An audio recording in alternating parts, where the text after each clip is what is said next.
What's going on, guys? Welcome back to another episode of Sold Out, and on today's episode you can see what we have in store. I have a versus video, the Zion 1 versus the Jordan 36, and while there might be a crazy price difference, I think this clocks in at 185, this clocked in at 120. I don't think that went on sale yet, which is a good thing for Jordan Brand because obviously they're doing decent with them and they're not cutting the prices in half like the PG5s. Them are 110. I think they're going for 60, 55, something like that at Nike.com.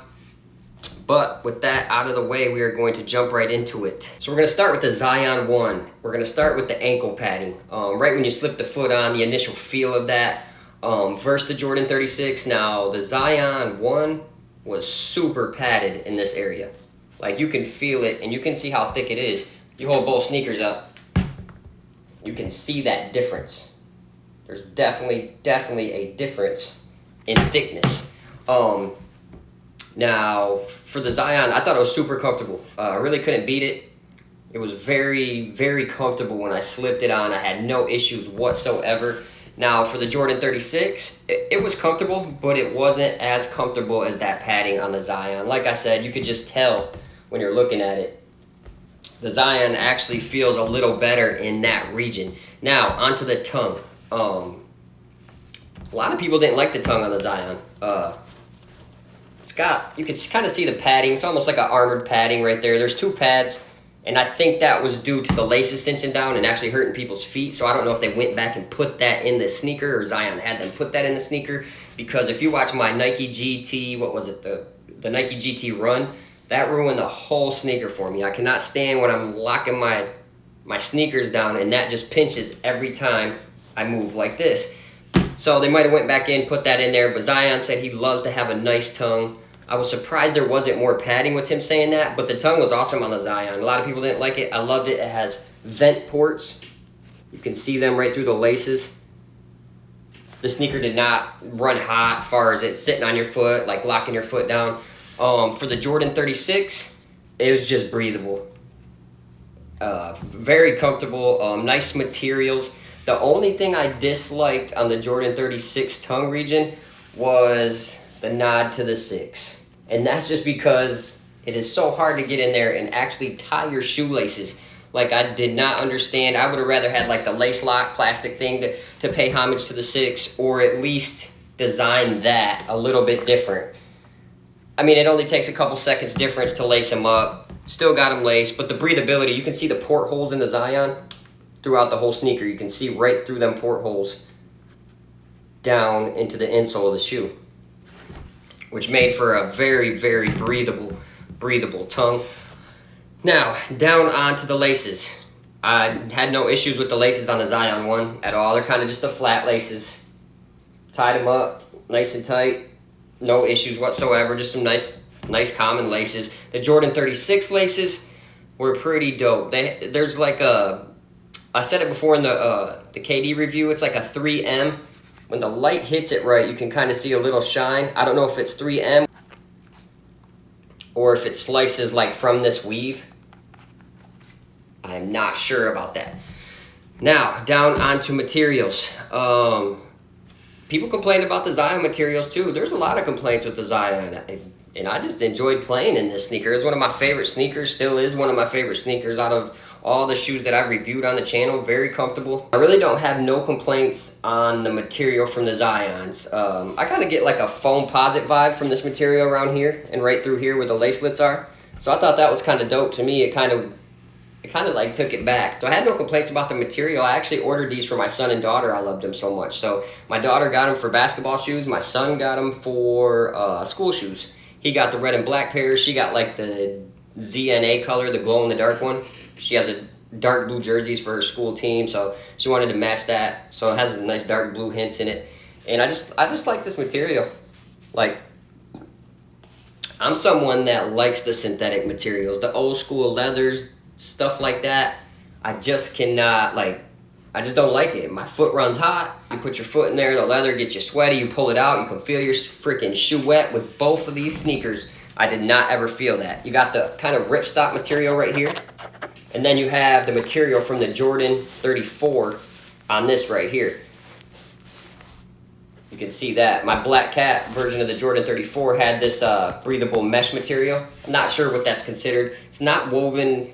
It's kind of more like a mesh. And then for the toe, they had this kind of fake suede. Haven't had no issues with that yet, but it's probably one toe drag away from getting like a white scuff on it, I imagine.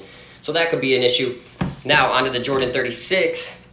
I was worried about this sneaker when I seen it. I was like, man, this is going to be a cheap sneaker.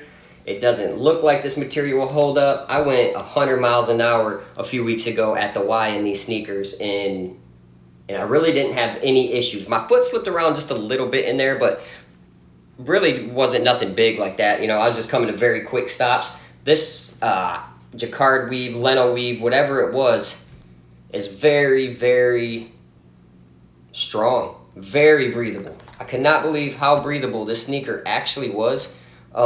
You could see right through it. Let me see if I can get a light real fast. Like, this sneaker was so breathable. I don't know if you can really see with that RGB light in there, but it was absolutely dope when it came to the breathability aspect. So as far as breathability, I don't see it getting any better than this sneaker, but this sneaker is very nice. For the $120 price point, you will not be disappointed in breathability when it comes to this sneaker. This sneaker, however, I don't think we will see anything else like it in the near future. I think it's going to take time. Only thing they can do to make it more breathable is probably hollow out this, and then you might not get as much heel support. So I don't see Jordan taking it that far when it comes to breathability. And one thing I noticed, a lot of people are showing their pairs. If you see on the inside of mine, there's no portholes in there. A lot of guys, when I see, I think it was Soul Brothers had the red and black pair, and it had all that was ported out in there. I don't know why they didn't do it to this. Doesn't matter. It might make this an ounce heavier, maybe not even that. So when it comes to the materials, Jordan 36 is king, probably out of any sneaker on the market right now. If you guys know a sneaker better than the Jordan 36, please let me know, because I'd like to try it out. So what you'll see on this Jordan 36 is some other like leather hints, which is absolutely amazing. It feels great. I don't know if it's real leather, but it feels like real leather.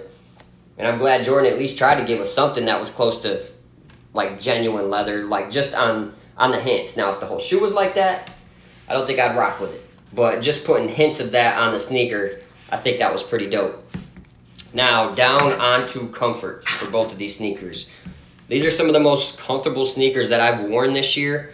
The Cushlon on this, it could be Phylon, I'm not sure. It's very soft on the Zion, so it's very comfortable. This is caged all down here, but it didn't really make a difference. It was comfortable. The Strobel, you could feel the Strobel. Now, when I rocked the KD14, I could not feel that in that sneaker. I mean, even when I jumped, I couldn't feel the Strobel. In this, you can feel that Strobel. It's like the PG5. You can feel the Strobel in this.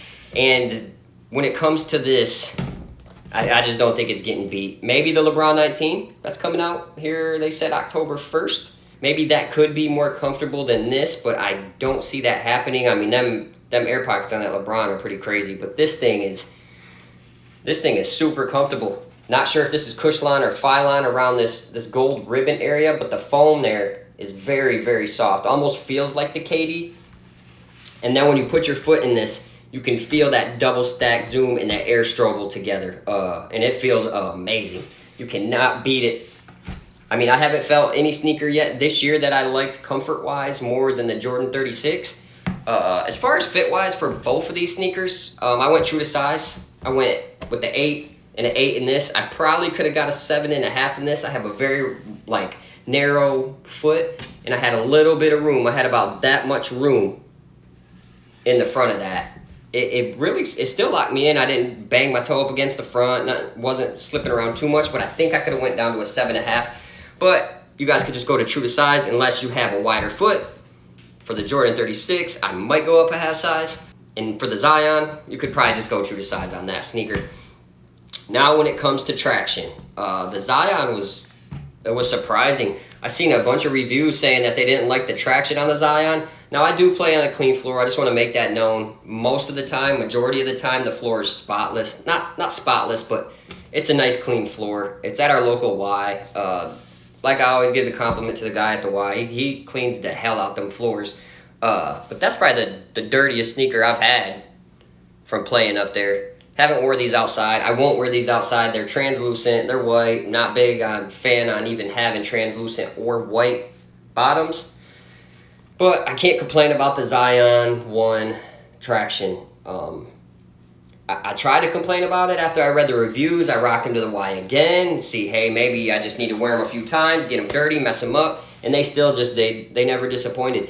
As far as the Jordan 36, I mean, I would never wear the sneaker outside, ever. We pay $185 for these sneakers. Don't wear these sneakers outside. But this traction, the herringbone, tried true herringbone, you can't go wrong with that. I'm going to side with the Jordan 36 on the traction, as far as the traction goes. But the Zion's not far behind. And I just want to state something real quick. When I put my foot in the Zion, there's probably no other fit, if any sneaker that I've tried. It just felt comfortable. Like the upper, everything that it was made of, it just felt like it was made for my foot. Like it was a PE for me. So I just want to state that real quick. And I don't know if it's like that for you guys. So if you guys have the Zion ones, let me know in the comments if that felt the same way for you. Like the comfort when you slip that on. I almost forgot about it. Just wanted to state it. This was super comfortable. But this right here felt like it was made for me personally. So I thought that was dope. And that's why I kind of kept the sneaker around and didn't really get rid of it. And I enjoyed playing in it. But when it comes down to both of these sneakers and what sneaker I would choose, it just depends. If I have the money, I'm going to grab the Jordan 6. If I don't have the money, I'd probably go with the Zion 1s. I'm thinking maybe here in a couple months you might get lucky and they might go on sale. You probably could even get them under retail at StockX, maybe Go. I'm not really sure. But you guys could go check that out. I could leave the links in the description below. I will try to remember to do that. If I don't, go ahead and call me out on that because I always forget to leave links in the description. So that's just what it is. It's just a price difference to me. If I'm looking to save money, I'm going to go with the Zion, and I will not be disappointed. If I'm looking top of the line, balling inside, I ball a lot, I would go with the Jordan 36. They're both great shoes. I think Jordan Brand did a great job on the Zions. I think Jordan Brand did a great job, far beyond great job, on the 36s. So with that being said, guys, we are getting towards the end of our video today. And I just want to let everybody know we hit 100 subscribers. And I think that is super dope. A lot of people are like, that's not a lot of subscribers. Put 100 people in your house and see how you feel. We're coming up on 15,000 views. That's a lot of people. That's a lot of views. Even if it's 4 to 5 minutes of them viewing the video or you guys viewing the video, I appreciate you guys. And didn't really expect to grow this fast. So let me know what you guys like down in the comments. Do you like the versus videos? Would you rather see sneakers the first week they came out? I know I'm a little behind right now. I had a lot of catching up to do this year when it came to sneakers. So that's why the PG5, the Greek Freak shoe, or the Freak 3 came out. But I try to stay on top of it when it came to this sneaker, and all the future releases I'm going to try to get within 2-3 days of the release. Our stores suck. We cannot get sneakers at our store like this. They don't even sell the plain Zion in the store. So with that being said, guys, I appreciate everyone commenting and subscribing, and we'll catch you on the next episode of Sold Out. Peace.